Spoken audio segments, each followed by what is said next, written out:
श्री स्वामी समर्थ. जय गजानन. पुणे शहरात शनिवार पेठेत हे पुरातन गजाननाचं मंदिर असून या मंदिरात प्रवेश केल्यावर सुंदर असा आपल्याला लाकडी सभामंडप आपल्याला बघायला मिळतो. त्याद्वारे ते कळसावर सुंदर असं नक्षीकाम केलेलं बघायला मिळतं. या सभामंडपात जुन्या काळातील जुन्या शैलीतील चित्रे रेखाटलेली आपल्याला बघायला मिळतात. त्याचबरोबर इथे झुमरे लटकवलेली बघायला मिळतात. पूर्वीच्या काळी झुमरांमध्ये दिवे प्रकाशित केले जायचे आणि त्याचा प्रकाश पूर्ण मंदिरात गाभाऱ्यात पडायचा. सुंदर असं हे गजाननाचं सुबक मूर्ती त्याच्याकडे ध्यान लागल्याशिवाय राहत नाही आणि आपलं दर्शन घेताना भान हरपून जातं. वाई येथील कैलासवासी श्री मोरेश्वर शास्त्री दीक्षित एक मोठे सिद्ध पुरुष, संस्कृतचे गाडे पंडित, पट्टीचे कीर्तनकार, प्रवचनकार होते. ते गणेशाच्या उत्तम मूर्ती घडवत असत.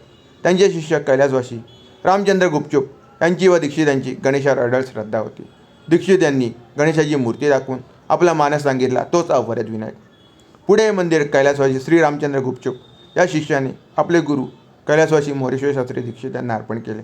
तेव्हापासून हे मंदिर वरद गुपचूप गणपती म्हणून ओळखले जाऊ लागले. ऐकीन या नावाची गंमत. आपण कधी पुण्यात आलात तर आवर्जून भेट द्या वरद गुपचूप गणपतीला.